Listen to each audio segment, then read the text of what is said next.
Here we go. We are recording. Great. Oh, wonderful. After, honestly, 50 tries. It's been quite an eventful evening. I love it. Yeah. But thank you so much for coming on tonight and giving us your time. So the reason why I asked Lynn if she would do a live with us is because I'm a mom of 4 kids, and I know that Lynn is exceptionally passionate about parenthood. So to back up a little bit, I'm Stacey Spilsbury. I'm one of the co-founders and co-owners of Connectable Life that I started with my friend Jess.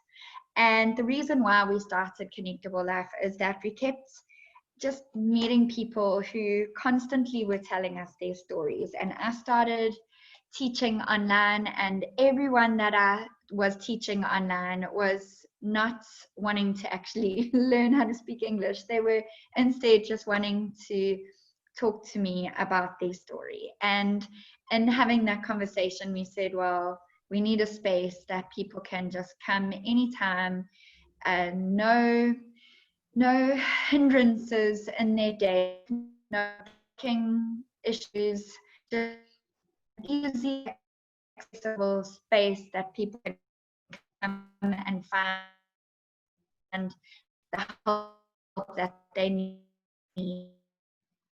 And one of our ever, so thank you, Lynn, for coming. And then we are going to get into the nitty-gritties of parenthood. Yeah. So thank you for inviting me, Stacey. Being a mom is something that's close to my heart, and I just know that we're all on this journey, and we all need support and encouragement on the journey. We don't need criticism. I know the world is very quick to judge and criticize on many levels, and it's the last thing that parents need, especially moms. So I'm passionate about just connecting with moms and empowering them in a way that is natural to their parenting style, natural to their personality, and just empowering them and believing in themselves in that journey. So we are in an interesting time and season, and we are grateful for technology because if we didn't have it through this season, what would we be doing? It's been the way that we can connect and have a little bit of normality. Even though there is the realities of Zoom fatigue and people are over being online, it's still an opportunity to just connect with people and support and encourage them on this journey. Yeah, exactly. I know that I've felt that, as much as I don't love screen time, and during the whole lockdown period, we didn't even have a TV. But needless to say, when lockdown ended, I went and I bought us a TV because I thought if we have to be locked down again, we need a little bit of screen time in our life. But I'm quite I'm not a fan of screen time ordinarily, but obviously now that we've got a TV in our life, the kids are asking 50 million times, but it does make it easier. It definitely has its place in the world. As negative as anyone wants to call it, it does have its place. And the accessibility, like I said earlier, just being able to hop online and use it for the good. Like we can use it for the good. So, that can be our benefit. But Lynn, so I posed a question to you earlier. I just want to jump right in there because I love this topic. And so I posed a question to Lynn earlier on WhatsApp, and I just said, what is your most common question that people, or most common topic that people come and see you about? And I don't know if you want to just share that. So for me, I think my goal in any interaction is to empower people around me. And I know with moms, the biggest thing is that sense of guilt, of failure. Well, my child has this issue, so I must be doing something wrong. And, often parents measure their success in parenting based on their kids' behavior. And yes, it is an indication. I always say that children are the barometer of the home. So what we are doing has an impact on their behavior. But at the same time, we've got to recognize that we are not perfect people in any way. And if we are going to have a goal of perfection, we are going to feel like we're failing. And therefore, it's about creating a history of success. And it's about looking back and saying, I'm feeling guilty. Well, maybe my children triggered me today. Maybe I reacted in a way that I was not proud of. And we have the opportunity to go back and apologize and to grow through that. For me, the biggest thing in life is the opportunity to learn and understand something about ourselves when we've been triggered in different situations, and to stop and be self-aware, like, okay, why did I react that way? Why did I feel that way? What can I work on? But even more so as parents, because it's such an emotional connection that we have, I think my biggest thing is helping moms overcome that sense of guilt and just shifting their perspective from seeing their kids' behavior as a source of I must be doing something wrong, to, okay, well, where am I succeeding? What is the long-term goal in parenting? And how can I empower this mom to have a different perspective on their parenting so that they can see where they're doing well and not just be focusing on everything they're doing wrong. So yeah, that in a nutshell is how I like to work. I like to be very practical. And yeah, I believe that in all situations, yes, there are labels that are thrown around. My role is never to diagnose. I'm not a clinical psychologist, so it's not ever my role to diagnose, but I always like to look for the person and what is inside of that person and what is the gold inside of them, and to partner with that and to just reflect that. And so to help parents find the gold in their children as well. Because we often sort of start to focus on all that is negative, but sometimes we need to just take a step back and say, well, where are we succeeding? Where are my kids doing well? Where are my strengths? And it goes a little bit further to co-parenting. There's a role in every family. So every person brings something unique to every family situation. And so when we start to step back from the chaos that we sometimes find ourselves in, and we look sort of at the bigger picture, we start to recognize, oh, well, that child carries joy quite naturally, and they're obviously the joy bringer in our family. So how can we focus on that? Or, that child sees things differently, and this is how I function. And so when we start to see what we bring to the family as opposed to what we are not doing, it kind of shifts focus quite a lot. And the other thing that I love to do is to encourage parents not to compare and to not encourage too much comparison, because comparison and competition is just another way of insecurity. And I'm not saying about not being, not focusing on excellence. Excellence is different for me, but competition is like, you are better at this, therefore I am insecure about it, versus celebrating a person's success in an area, but then learning to be comfortable and content where you succeed. Because we can't be good at everything. And this is what I say to my children all the time. We can't be good at everything, but what we are good at, we celebrate, and therefore we can celebrate what other people are good at. And so, for me, the bigger picture and all the different dynamics that I work in is stepping back and saying, well, what is their strength? Because I don't have to be their strength. It's okay if I'm weak in that area, if I'm comfortable with my strength. And, that's, to me, is if I can empower families to engage with their children in that way, we're building a generation where people are comfortable with who they are and what they are. So, that is so vital. That is so incredible. I love that. I love that you're building this hope in people and wanting to see people succeed, because that's, at the end of the day, that's huge. Because even in our school, in our classes, it just seems like competition, and yes, competition is healthy.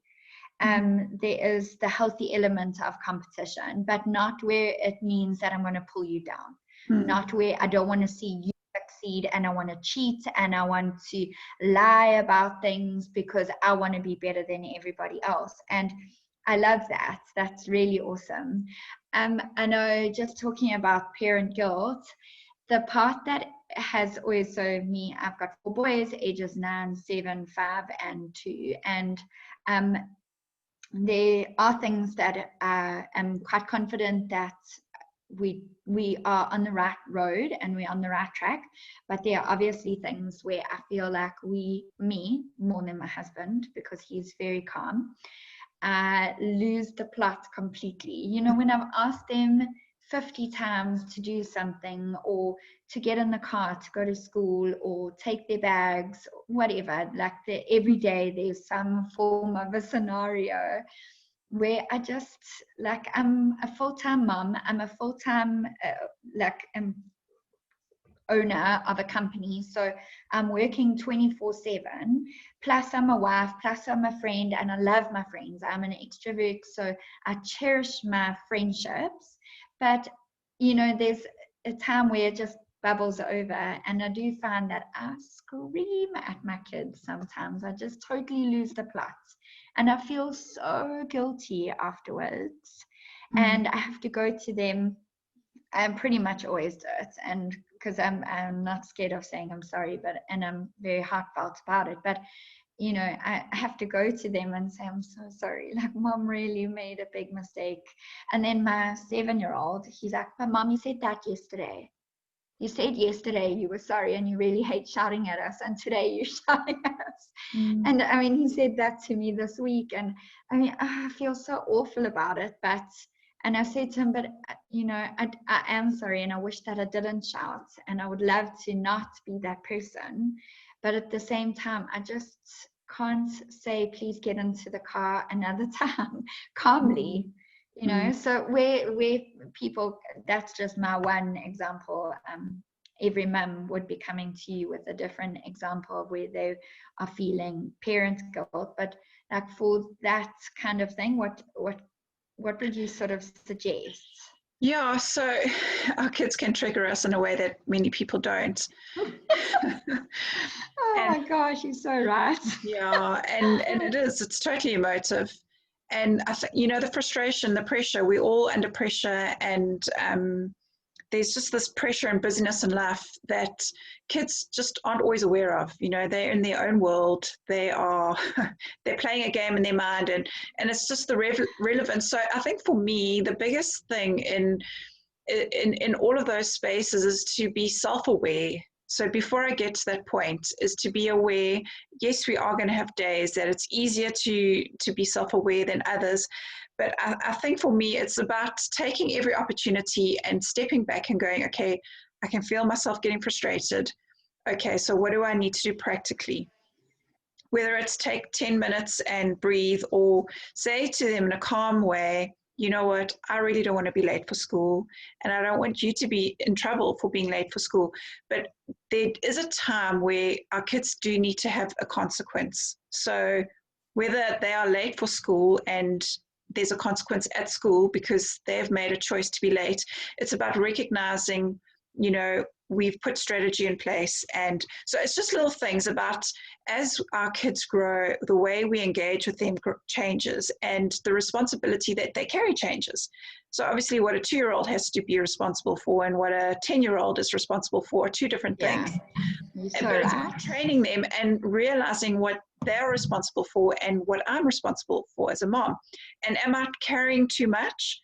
And to be intentional in those conversations. So for me, the biggest thing is, yes, we do have those moments, but then maybe we need to take a step back and go, okay, do I need to change the strategy for that moment? Do I need to change how we're doing things as a family in order to stop that whole cycle, so that I'm empowering my children to be responsible, and I'm empowering them to make wise decisions at the level that they are able to navigate, and then have those conversations with them in a way that is appropriate. So I know it's a very general answer because every family is so different and every need is different. It's true though. But it's, you know, for me, it's a case of always stepping back and going, why am I allowing myself to get so frustrated? Why am I getting so angry? Okay, because this is the truth, and it's quite scary if we stop and look at it. But parenting is an opportunity for us to understand ourselves and to heal and grow in an area. So Yeah, our kids, so right. they do trigger us, And I completely get that, and I get triggered myself. I'm a mom, so I have complete empathy. But at the same time, I have to become aware of, okay, so am I trying to be responsible for them where maybe they need to experience the consequence of being late for school? And so therefore, I have asked very calmly, and now I'm going to sit in the car and wait for them to come. And if they have to be late for school, they can explain to the teacher why they're late. And I think sometimes, many parents don't want to look like bad parents, so they are nervous of that consequence. But when our children live through that consequence, it becomes an opportunity to learn. And I think that's the biggest thing in life, in all our emotional interactions and all that we go through. Everything is an opportunity to learn and grow through. So our kids have that opportunity. We have that opportunity in our marriages. We have that opportunity in our family dynamics. We have that opportunity in our parenting. Every single time we have an encounter where there's an emotional response, it becomes a place of awareness of, why do I feel like this? Have I experienced this before? And do I need to deal with this on a different level? And therefore, we then empower our kids that, like the example I always give is, if there's no consequence to their behavior, and I just want to add in a comment there, discipline isn't punishment. Discipline means to teach. So if our mindset is discipline, which means I'm teaching, it's not punitive. So there is a difference.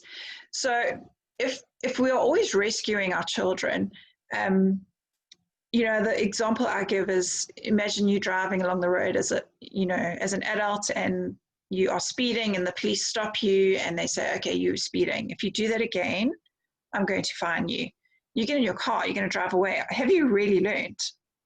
The next time they stop you, they say, if you do this again, I'm going to fine you, but they don't fine you. You get in your car and you think, I can get away with it, like I can speed, there's no consequence. Yeah, exactly. Great example. And often we do that as parents. So we like the policeman on the side of the road, just constantly giving leeway, whereas it's incredibly hard. And this is what I see with discipline. It takes effort to discipline. It's hard because they cry and they get emotional, and then we feel even worse. But if we have a long-term goal of, I want to raise children that can make healthy choices, that know what they're responsible for their developmental stage, and know that they are able to navigate challenging spaces because I've given them skills to navigate those things. I've helped them to understand, I've helped them process. That is my goal in life. So if that's my goal and I never discipline and I never allow a healthy consequence, am I empowering them to be adults that can take responsibility for when they do the wrong thing? To recognize that it's okay to make mistakes. I can apologize. I can take responsibility for it, but I can grow and learn through it. And I think that's the key, in any parenting, is just to be practical. And the basic things are consistency always. And so, yes, we do mess up as parents. We do feel guilty. The best parents I know that are phenomenal parents feel guilty. But the reality is we are always going to make mistakes. And so what I always encourage parents is, what is the scale that you're using to measure your day in terms of how successful it is or not? And if at the end of every day you are measuring your success and feeling like you're failing, well, perhaps it's not that you're failing. Perhaps we need to change the scale that we use to measure our success. Yeah. So those are some of my comments that I like to share with people and just empower them on. That's amazing. Thank you. That's so encouraging, and so much wisdom right there. So I want to ask you, how have you found this time? How have you found since lockdown, since, the world has changed, as much as we're so tired of the conversation of COVID-19, it still is a very real conversation in 2020. Yeah. And it's changed all of our lives, hopefully, positively in some ways. But how have you found this whole period? Yeah, so and how's your business been within this period? Okay, so Sorry. there are a lot of people that are tired of Zoom. Zoom fatigue is very real. And, during the hard lockdown, essential services were allowed to still function face to face, but HPCSA allowed us to now engage on online counselling, and they broadened the telehealth sort of platform. And so, as counselors and psychologists, we had to know, well, now if we're going to be using this, there are different things that they've put in place. But, for me, it is great because it has opened up a different side to business. And there are some things that I'm not comfortable doing online. I wouldn't be comfortable. And yes, there are some limitations, but generally, it's actually opened up a great opportunity for me, from hosting moms groups to writing a mom's course that I can promote online to, it's just broadened my area of influence and people that I can connect with.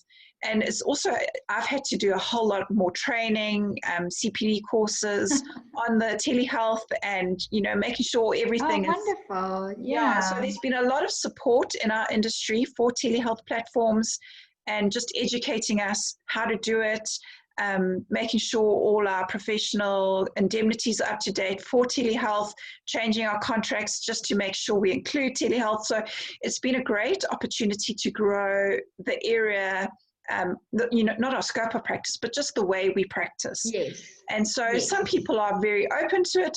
And I think for others, it's just sort of a mindset shift that if they tried it, they'd find it's not so bad. So I've kind of worked out quite quickly what I'm comfortable doing online. And yes, there are some things I'm not comfortable doing online, but I've been able to still empower people, and that's my goal in life. And so, it's created an opportunity for me to put a basic mom's course together, which I will be launching within the next month. It's just 6 sessions. They're about 20 to 25 minutes because moms are tired and they don't want to be taking in too much information. And it was just basic steps to empower moms to cope. Daily, just daily with challenges, navigating the space. Because it's a different space. The number of firsts that we've actually had to look at and confront. I mean, I had to cut my kids' hair. I was like, I don't know how to cut hair. Google. YouTube videos, how to cut hair, the number of it's amazing you face and confront.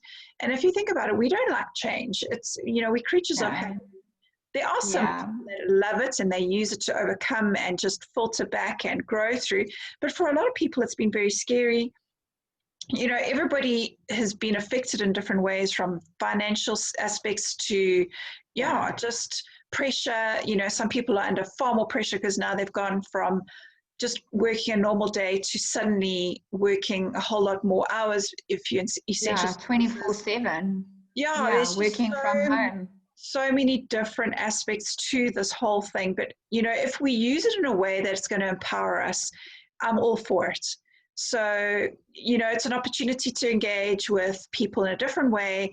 And yes, it feels uncomfortable, but the more we practice and the more we become accustomed to it and comfortable with it, for me, I'm grateful for connection points. And I think, that's the thing we've got to be aware of. It is an opportunity to use, to empower a situation and to keep it in its place. So yes, face-to-face is amazing. But if you can't do it, then what's the next best place to be? And it does, like for me, it just makes life easy and accessible. It just removes so many stops, just getting in the car from when, a few years ago, I saw a psychologist in Richards Bay.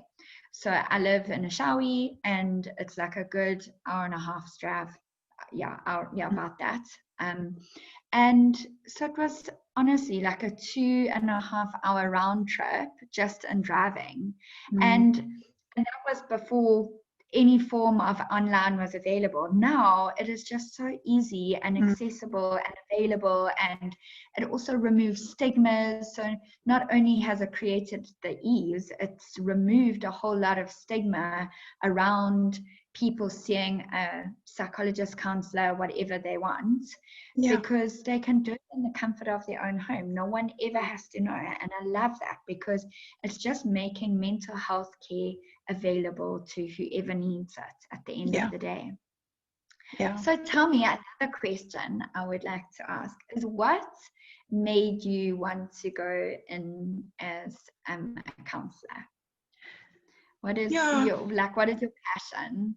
I just love empowering people. And the thing about counseling is, obviously, you know, we're not there to tell people what to do, but just to listen for the nuggets and to reflect back. You know, every person has different needs. And so for some people, it's literally just sitting and sharing everything in their heart, and you are literally just reflecting back. And that process of them getting that out and just hearing themselves, suddenly they hear it in a different way and they figure out a solution and they feel a whole lot better.